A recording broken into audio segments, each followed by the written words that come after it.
湖小组大雁队形在总统府前画出红蓝白3色国旗彩烟，壮观场面引来民众阵阵惊呼。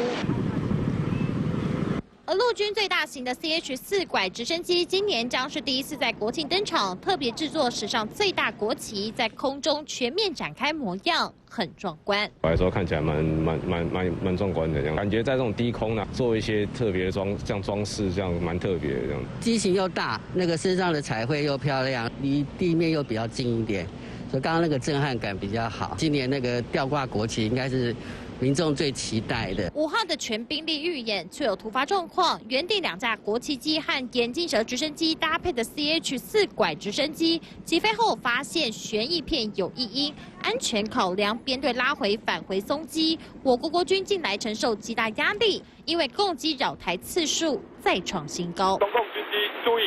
你已进入我空域，立即回转脱离。